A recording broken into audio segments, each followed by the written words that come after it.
Hi students, welcome to my channel. So இது பார்த்தீங்கன்னா 11th second mid டெர்ம்க்கான ஒரு model question paper. So நீங்கள் பார்த்துட்ருக்கீங்க. நான் உங்களுக்கு இம்பார்ட்டன்ஸ் தான் சொல்ல போகிறேன், இம்பார்ட்டண்டான டிப்ஸ்லாம். ஸோ அதுக்கு மறக்காமல் இந்த வீடியோ லைக் பண்ணிட்டு நம்ம சேனலை சப்ஸ்கிரைப் பண்ணிட்டு பாருங்கள்.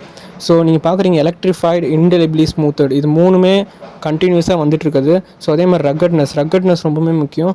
செக்லூடட்னா ஐ திங்க் ஐசோலேட்டட் மீனிங், அதுக்கு வந்து ஆப்போசிட்டட் ஆக்கியபைன்னு நினைக்கிறேன், எனக்கு கரெக்டாக தெரியல. நீங்கள் தெரிஞ்சால் கீழே கமெண்ட் பண்ணிடுங்க மறக்காமல். ஸோ சப்போர்ட்டுக்கு வந்து ஸ்டாண்ட் பைன்னு நினைக்கிறேன். ஸோ இந்த மாதிரி முடிஞ்ச அளவு கான்செப்ட்ஸுவலாக படிக்க பாருங்கள். இங்கிலீஷ் வந்து படிக்காதீங்க, ஏன்னா வந்து பப்ளிக் எக்ஸாமில் மாற்றிடுவாங்க. அதே மாதிரி உங்களுக்கு 12த்துக்கும் சேம் கிராமர் தான் இருக்கும். 11th என்ன கிராமர் இருக்கோ அதே தான் 12th ஸ்டாண்டர்டுக்கும் இருக்கும். ஸோ முடிஞ்ச அளவுக்கு இப்போவே நீங்கள் வந்து எல்லாத்தையும் நல்லா படித்து மாஸ்டர்ஸ் பண்ணி வச்சுக்கோங்க. ஸோ நீங்கள் அப்ரிசியேஷன் கொஸ்டின்லாம் பார்க்குறீங்க, அதெல்லாம் நல்லா படிச்சுக்கோங்க. ஏன்னா ஐ திங்க் ஃபோர்த் யூனிட்லேருந்து தான் இருக்கும்னு நினைக்கிறேன் உங்களுக்கு இப்போ எக்ஸாமு. 4th-லேருந்து 6th யூனிட் வரைக்கும். ஸோ முடிஞ்ச அளவுக்கு அந்த 3 யூனிட் நல்லா தரவு பண்ணி வச்சுக்கோங்க. இந்த சேஞ்ச் இன்ட்டு டேரக்ட் இன்டேரக்ட் அது ரொம்பவே முக்கியம்.